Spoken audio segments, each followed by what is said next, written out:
Welcome to This Explainer. Today, we're taking a fresh, modern look at a subject you might think you already know everything about, the ancient Greek pantheon. But we're going to go way beyond the polished marble and the grand, pristine temples. We're actually digging into the sources to uncover a world that is incredibly dramatic, remarkably petty, and honestly, deeply revealing about human nature.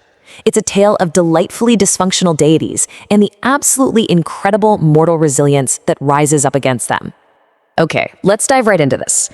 We often picture the Greek gods as these noble, perfect celestial beings who just sit around presiding over cosmic order. But reality? The reality is a totally different story. According to the source texts, they were actually this intensely emotionally unstable, chaotic, dysfunctional family. I mean, they had infinite power, but almost zero emotional maturity. If you just strip away the lightning bolts and the golden chariots, you're basically looking at an endless soap opera filled with infidelity, revenge, and just wildly poor decision-making. To really understand this dynamic, imagine the main Olympians as a toxic corporate workplace. Right at the top, we have Zeus. He's the CEO, but his major divine red flag is an absolute lack of personal boundaries. The man literally transformed into swans, bulls, and even a shower of golden mist just to seduce mortals. Then we've got Hera, the queen of marriage, which is ironic because her own marriage is a complete disaster. But instead of holding Zeus accountable, her red flag is punishing his victims with eternal curses. And then there's Hades. Contrary to pop culture, he's not actually evil, he's just the exhausted goth middle manager unwillingly running the ultimate, never-ending customer service department for the dead. Now let's quickly sweep through the supporting cast of this absolute chaos. Athena is basically the war room strategist with the spreadsheets, constantly outsmarting everyone. Ares is a literal sledgehammer of violence with terrible impulse control. Aphrodite, she represents completely toxic romance, carelessly starting wars over things like golden apples. Then there's Hephaestus, who is essentially the underappreciated working-class IT guy. He's always fixing everyone's messes while getting none of the respect. And Hermes? Well, he's the fast-talking patron of morally flexible entrepreneurship. Sure, he delivers messages, but he also stole Apollo's cattle on his very first day alive. There's just this massive dichotomy between their noble domains and their completely disorganized, petty behaviors. Now, it's pretty easy to laugh at the absurdity of the gods when they're just messing with each other, but what happens when mortals get caught in this divine crossfire? Because the gods, they have infinite respawns. Mortals, though, have vulnerable bodies and fragile lives. When human beings enter this chaotic narrative, the tone really shifts from comedy directly into tragedy. Section 1. Psyche, the Trials of Love. So Psyche was a mortal girl who was so overwhelmingly beautiful that mortals actually started worshiping her instead of Aphrodite.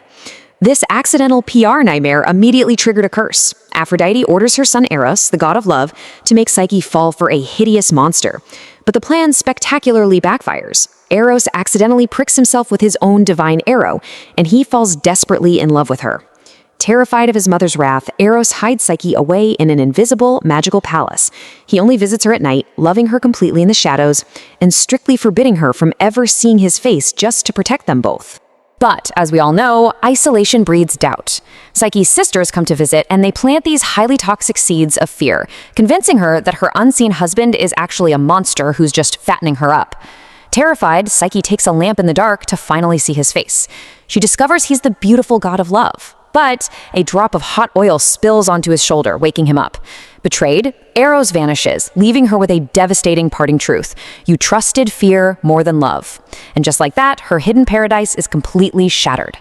Let's move to, and see how this builds, because Psyche's tragedy sets the stage for an absolutely incredible display of mortal resilience. She decides to win him back by surrendering directly to Aphrodite, who assigns her a series of impossible, downright deadly tasks. First, sorting a literal mountain of seeds. She's saved by an army of sympathetic ants. Next, gathering golden fleece from violent man-killing rams. A river spirit guides her to wait until dusk so she can safely collect the wool from the brambles. Then, collecting water from the fatal river Styx. Zeus's own eagle swoops down to fill her vial. Psyche survives all of this not through divine brute force, but through pure determination and the unexpected sympathy of nature itself. That is until the final task, retrieving a box of beauty from the underworld.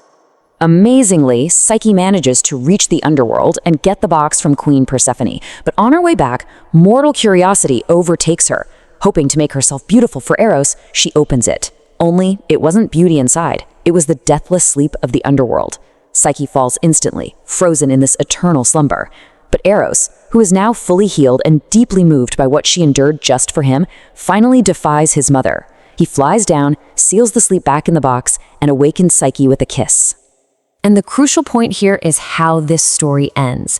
Zeus intervenes and rewards Psyche's unbreakable endurance with a cup of ambrosia, making her immortal. And it's definitely no coincidence that the Greek word psyche translates directly to the soul or the breath of life. Her whole journey proves that the human soul, despite being battered, tested, and broken, can survive unimaginable trials. She wasn't born a god. She earned her place by outlasting their cruelty through love. Section 2. Medusa, reclaiming the monster. Now, what's really interesting about this next slide is how it completely flips a story we all think we know. We all know the legend of the snake-haired beast, right?